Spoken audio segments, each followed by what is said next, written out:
मोहिनी प्रिया जी, आपके पास आते हुए मुझे ये बताइए कि क्या यूसीसी को लागू करने में ओवरऑल पूरे देश में कुछ आपको बैरियर्स नजर आते हैं? और दूसरी इंपॉर्टेंट बात, कुछ ऐसे केसेस का आप जिक्र कर पाएंगे कोर्ट में जहां पर अगर यूसीसी लागू होता तो न्याय व्यवस्था में कोई अवरोध पैदा नहीं होता? देखिए, जहां तक यूसीसी के इम्प्लीमेंटेशन की बात है, मैं अग्री करती हूँ कि अभी उसमें कुछ कठिनाइयां आएंगी।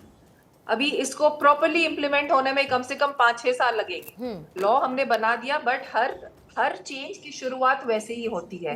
पहले एक लॉ बनता है, फिर धीरे धीरे करके सोसाइटी का माइंडसेट चेंज होता है।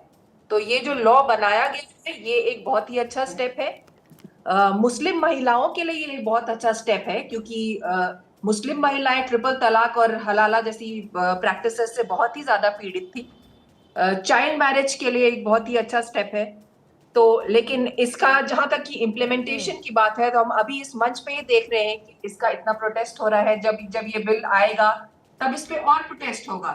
लेकिन धीरे धीरे करके अवेयरनेस फैलाने की जरूरत है कि ये एक समानता लाने के लिए ये लॉ लाया गया है, और इसमें किसी को भी कम या ज्यादा अधिकार नहीं मिल रहा है। और दूसरा मोहिनी प्रिया जी, मैंने जब केसेस का जिक्र किया तो कई बार कोर्ट में ऐसे बहुत सारे केसेस थे, फिर चाहे वो शाहबानो प्रकरण हो, सरला मुद्गल केस हो, या फिर जॉन बलवत्तम केस हो, या शायरा बानो केस हो, इन सभी केसेस में कहीं ना कहीं अनुच्छेद 44 का जिक्र करते हुए कोर्ट ने इस बात की जरूरत महसूस की कि अगर समान कानून होता तो इसमें ज्यादा आसानी होती। एब्सोल्युटली, बिल्कुल बिल्कुल, ये सारे केसेस हैं। इनफैक्ट 2010 का एक केस है, वेलुस्वामी वर्सेस पट्टाइमल, जिसमें कि सुप्रीम कोर्ट ने लिव इन रिलेशनशिप्स को relationship in the nature of marriage कहा था, और उसमें लिव इन रिलेशनशिप्स को लीगल रिकॉग्निशन दी गई थी।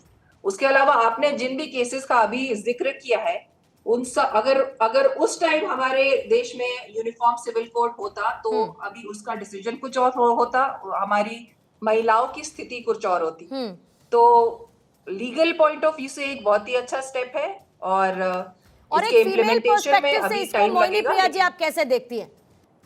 जी सॉरी, एक फीमेल पर्सपेक्टिव से इसको आप कैसे देखती हैं? महिलाओं के लिए समान अधिकार की बात, सारी प्रैक्टिसेस इसे हम हिंदू और मुसलमान करके ना देखें, बट ये इन जैसे कि पॉलीगैमी की प्रैक्टिस है या हलाला की प्रैक्टिस है जी, इसमें हम रिलीजन को इन्वॉल्व ना करके इसकी इम्प्लीकेशंस देखें औरतों पे, तब हमें समझ में आएगा कि यूनिफॉर्म सिविल कोड का बहुत बड़ा महत्व है, और ये एक बहुत ही हिस्टोरिकल स्टेप होने वाला है टुवर्ड्स वुमेन लिबरलाइजेशन जिसमें एक राज्य उत्तराखंड एक बड़ी नजीर के तौर पर उभर कर सामने आ रहा है। और जाहिर है कि एक तरीके से ये कहीं ना कहीं भसीन साहब बीजेपी शासित राज्यों के लिए मुझे लगता है कि ये एक मील का पत्थर साबित होगा कि जब उत्तराखंड में यूनिफॉर्म सिविल कोड लागू हो सकता है तो जो बीजेपी शासित राज्य हैं कम से कम वहां पर जल्द से जल्द इसको लागू करने की कोशिश की जाए। भसीन साहब, इस पर आप अपनी प्रतिक्रिया दीजिएगा, लेकिन उससे पहले मुन्ना खान आपके पास आते हुए, और जिन ड्राफ्ट के पॉइंटर्स का हमने जिक्र किया, जो इसमें शामिल किया,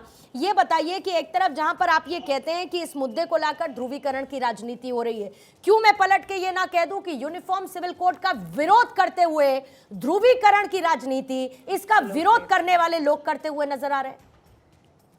नहीं पूर्णिमा जी, जिस तरीके से भारतीय जनता पार्टी बजा रही है, मतलब तो खान साहब, आपको 70 साल से ज्यादा का इंतजार नहीं दिखता? आपकी सरकार ने कितने टेन्योर पूरे कर लिए, आपको ये नहीं दिखता कि हमने कितने साल इंतजार करवाया?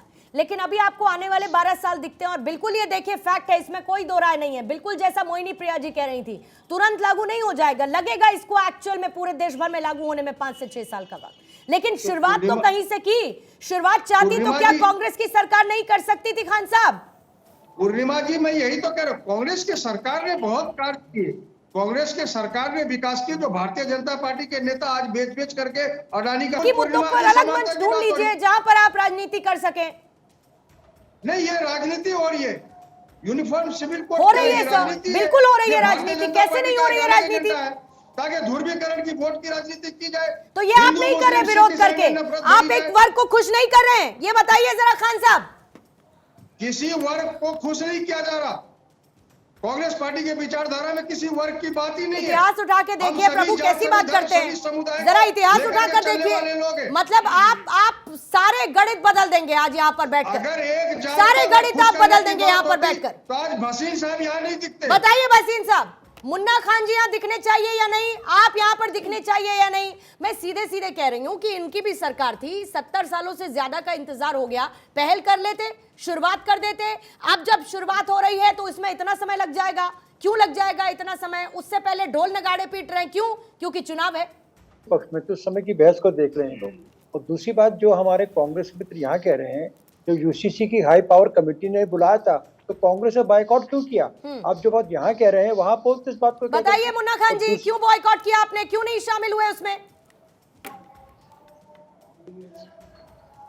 इस तब तक ये नहीं दे पाएंगे। और दूसरी मैं हाजी साहब से निवेदन करूंगा, इस पे हिंदू मुसलमान का प्रश्न नहीं है, इसमें समाज में कई कुरीतियां हैं, अगर असमानता है उसको दूर करने की बात है। तो हमको तो आगे बढ़ करके समाज में जो सुधार हो रहा है उसके स्वागत करना चाहिए। अब मान लीजिए कि ठीक है, विवाह का रजिस्ट्रेशन। भसीन साहब, मुझे आपको थोड़ा सा रोकना पड़ेगा। पूर्व सीएम तीरथ सिंह रावत उत्तराखंड के इस वक्त हमारे साथ। अपना जो रिसर्च और शोध जो किया उन्होंने और जो जानकारी मिटाने बाद अपनी रिपोर्ट उन्होंने कल मुख्यमंत्री को सौंपा है।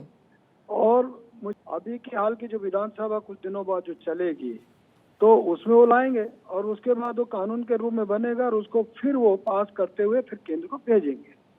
और मुझे लगता है कि पहला राज्य होगा जो अभी तो और राज्यों से भी दिल बढ़ाने का, परम वैभव को ले जाने का, तो सबका साथ सबका विकास, ये जो उन्होंने जो कर दिखलाया तो सभी को आत्मसात करते हुए आगे बढ़ना, देश को आगे ले जाने का काम करना। तो ये विषय क्यों ना सबके लिए एक कानून की बात करें। तो सबके लिए कानून एक होना चाहिए, एक नियम होना चाहिए। और इस और हम मुझे लगता है धीरे धीरे बढ़ेगा। और कुछ लेकिन एक चीज तीरथ सिंह रावत जी, सबका साथ सबका विकास में जो सबका साथ की बात है ना, यूनिफॉर्म सिविल कोड को लेकर वो सबका साथ कितना चैलेंजिंग गवर्नमेंट देखती है। और दूसरा, उससे भी बड़ी बात ये कि जो रिपोर्ट आई है उसमें एक बहुत काबिले गौर बात है कि जिसमें न्याय की देवी की आंखों पर पट्टी नहीं बंधी हुई है। ये अपने आप में एक प्रेडिक्शन है, ये अपने आप में एक संकेत है कि समान भाव से सबको देखा जा रहा है, इक्वालिटी थ्रू यूनिफॉर्मिटी, ये संदेश देने की कोशिश की जा रही है। तो वो सबका साथ कैसे होगा, विरोधाभास पूरी तरीके से खत्म कैसे होगा, ये कैसे मजबूत करेगी सरकार? देखिए, इसमें कुछ लोग जो इस देश में रहते हैं और उसके बाद भी अगल देश के बात करते हैं और यहाँ का खाते हैं, यहाँ का पीते हैं, यहाँ का, लेकिन गुणगान कहीं और का करते हैं। तो ऐसे लोगों को मुझे लगता है कि भारत में रहने की आवश्यकता नहीं है, उन लोगों के लिए जगह नहीं है, उनको जाना चाहिए ना बाहर, जाएं बाहर।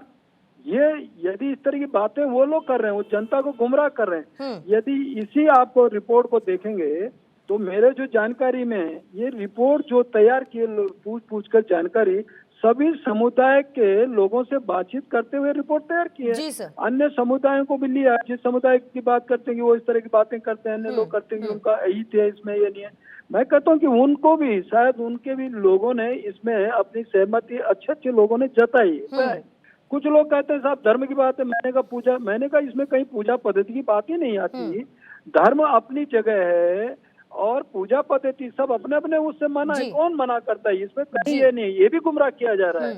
केवल मेरा ये कहना है कि जो नियम और जो कानून सबके लिए, अब हम कहते हैं सब हिंदुओं नहीं, मेरा कहना हम कहते हैं हिंदुओं के लिए 2 या 3 बच्चे हैं, ये देश की बात, देश के हित के लिए, लेकिन बाकियों के लिए क्यों नहीं? 2 या 3 बच्चे एक ही उसके लिए क्यों, हिंदुओं के बाकियों के लिए क्यों नहीं? तो सब ये नियम की, ये कानून की, ये मैं कह रहा हूँ ये कानून की बात है ना, नियम की। तो ये सबके लिए, तो ये कुछ लोग गुमराह करने वाले लोग हैं। और मैं कहता हूँ जो गुमराह कर रहे हैं उनको यहाँ रहने की जरूरत ही नहीं, जाए ना फिर बाहर, क्यों बात करते हैं फिर भारत का खाओ, भारत का तो जब यहाँ का खाना और पीना है तो यहाँ का गुणगान गाना चाहिए ना, क्यों बात कर रहे हैं? सब एक उसमें आना चाहिए। देश हित हमारे लिए पहला है, राष्ट्र हित है और सबका साथ सबका विकास की बात हमने जो माननीय मोदी जी का जो विजन है और जिस तरह मोदी जी सबको एक साथ करते हुए, आत्मसात करते हुए आगे बढ़ रहे हैं। बिल्कुल सर, और इसके लिए बहुत बहुत शुभकामनाएं आपको और बहुत बहुत बधाई। तीरथ सिंह रावत, पूर्व सीएम उत्तराखंड के हमारे साथ जुड़े थे। बहुत बहुत शुक्रिया सर आपका बातचीत करने के लिए।